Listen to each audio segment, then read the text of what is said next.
we have quite a few teams on buys. There's a few teams looking a bit leggy with a few injuries, but this could be a very, very big week in the NFL. We have unbeaten teams going up against some fierce competition. Now, we mentioned the Lions. Let's go straight back to them. They are coming up against the Minnesota Vikings, who went on bye, and they may have TJ Hawkinson back in their team this week. What do we think is going to happen when the Minnesota Vikings meet the Detroit Lions, Mr. Greenwood? Mate, it's going to be an absolute matchup, this one, to be fair. It's going to be one of the games of the week. It's going to be a game, obviously, that we've highlighted. It's Goff versus Sam Darnold. It's that unreal offensive line. Both teams have got unreal offensive lines against some very, very good defensive lines as well. Obviously, we mentioned that the Lions are now without Aiden Hutchinson. That ain't going to matter, though, because Aaron Jones is going to get absolutely eaten alive by the Lions. The Lions win, and they continue their unbelievable run of form coming off the bye. The Vikings, for me, are going to fall to their first loss of the season. And that division, bro, is absolutely insane. Obviously, the Green Bay Packers have only lost 2 games, and they are bottom of that division. That's looking really, really tasty, that NFC North. What do you think, mate? Who's winning, Vikings or the Lions? 100%. I mean, that Vikings team, as good as they've been pretty shaky. There's a few games they could have lost. That defense, in parts, really, really struggles. The offense, in parts, really, really struggles.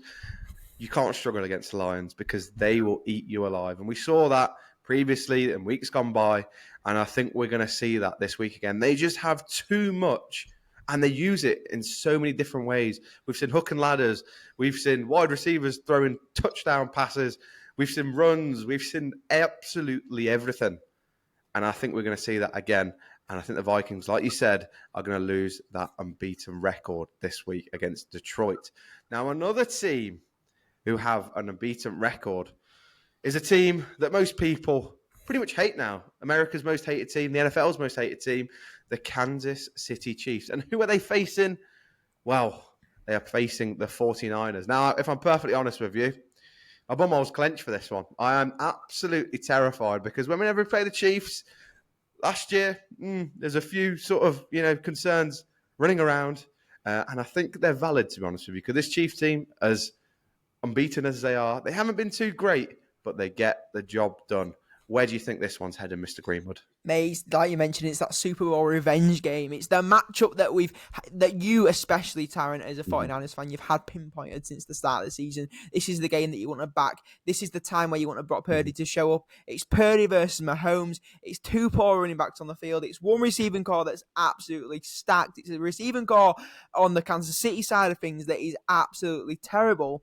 But it doesn't matter because it's Mahomes in prime time, baby. Honestly, he's won the last 12 games when he's been playing on the West Coast, and it's on a Sunday night. So give me the Kansas City Chiefs in prime time. Mahomes mania. They're going to go to 7-0. They've been playing like pure shit, but it don't matter because they're going to go to 7-0 against the San Francisco 49ers, bro. And then you're going to fall to 3-4. You're going to have a worse record than the Dallas Cowboys, and your mouth will be shut by you. I can no longer run that mouth of yours. Who do you think wins this game? Who are the matchups that are really important? There's a lot of concern, to be honest with you. I never really want to back against the Niners, to be honest with you. But I'm a bit scared for this one, to say the very least. Our defense, some stinking parts in that. When it comes to man-to-man, we have a few picks like we saw in the Seahawks game where some unbelievable plays by the rookies. But overall, some of the plays, 3rd and 10s, 4th and 6s, I just can't be dealing with it, mate. Just punch them. Just get it bloody away from that line. I just need the D to stand up this game. I think our front's been pretty good. Bosa, it's a shame. I want the man that we saw a few seasons back absolutely dominating, but I think teams have understood. You keep that man pretty quiet, and I think you win the game. But on the flip side of it, for the offense, we're starting to gel a bit more. Brandon Ayuk had a pretty quiet game this week, had a very busy game the week before, but Deebo had a very, very big game this week. George Kittle seems to be the man that gets his hands on the ball. He plays pretty well against Kansas City Chiefs.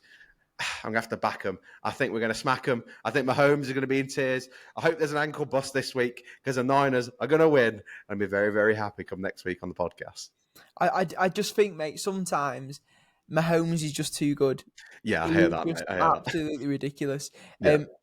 And when you obviously when you went toe to toe in the Super Bowl, when the game went to overtime and you lost in overtime, let's not forget about that. You lost the game in overtime. You had Christian McCaffrey in the backfield. You had him doing unbelievable things. You've got Jordan Mason, and he's not very good. He's just a guy behind a fantastic offensive line. Purdy has been very up and down this season. I can see him having another down game, to be honest with you, mate. I think looking across from him, looking at the side of the field, looking at Patrick Mahomes, he's going to dazzle him. He's going to spark him with these backwards, inside-out passes that he throws that are upside down, twizzling in the lights. Spirals are going to be thrown. Travis Kelce's going to be happy this game, bro. Let me tell you. Xavier Worthy over the top. Watch out for him because your secondary, like you say, has been torched this season. Yeah. But yeah, for me, like I said, the Chiefs win, but I back that you've got faith in your own team. I didn't have faith in my own team last week against the Lions. I think I was rewarded, so to say, in my lack of faith. But maybe you can be rewarded in the faith that you're giving in your team. So let's wait and see. Hopefully so. Niners faithful for a reason. But we'll move on to our final preview game of this week. And you mentioned their name before, and that is the Green Bay Packers. Now they face the Texans. This game, I tell you what, we never pick a defensive matchup, do we? We never pick a defensive matchup. It's always about the offenses. And you know why? Because the best form of defense is attack. And attack is going to be the game plan in this game. Jordan Love versus CJ Stroud. I'm going to let you take it, mate, because I'm out of breath just thinking about how amazing this game's going to be. Mate, these are my two favourite quarterbacks in the league. Both young, both coming off absolutely fantastic seasons. You got CJ Stroud, the offensive rookie of the year, the way that he's led that team to only one defeat this season, 5 W's in that win column, leading the division, looking absolutely stacked. On the flip side of that, you've got Jordan Love. Love is back in the air in Lambeau, my friend. Lambeau Field has been treated to some absolute spectacular quarterback play this season. He's coming back off a little bit of a short injury. Hopefully he can get his MVP campaign up and running for my predictions at the start of the year, bro. But as much as we love those two quarterbacks, as much as we love watching how they play the game of football, it's going to be all about the ground game, all about how you can churn up those yards, how you can support your air attack, if you like. Mixon and Pierce came back last week, and they were a very, very key part in that Houston Texans victory. Combining for a handful of touchdowns and a very good amount of yards on the ground. I think it was about 180 yards on the ground. Over in the Green Bay, over in Lambeau Field, Josh Jacobs has quietly, in my opinion, been unbelievable on the ground. He's been racking up 100 yards most games, 20 touches of the ball. He hasn't been getting into the end zone much, which is very, very frustrating when he's my RB1 this season. He doesn't catch the ball much, but when he's got the ball in his hands, he just churns out 4 or 5 yards a carry. He looks very, very good. And the Green Bay Packers team as a whole, 167 yards on the ground they have averaged each week this season. For me, as much as I love Stroud, as much as I love the Texans, at home in Lambeau, give me Love, give me Green Bay. Where do you go with this game, bro? It's going to be a fantastic, fantastic game of football. Which quarterback, which running back, which receiver, which team is going to stand out to you? I think it's going to be, again, like you said, a crazy, crazy game. Going with the Packers, I hear it. I really do hear it.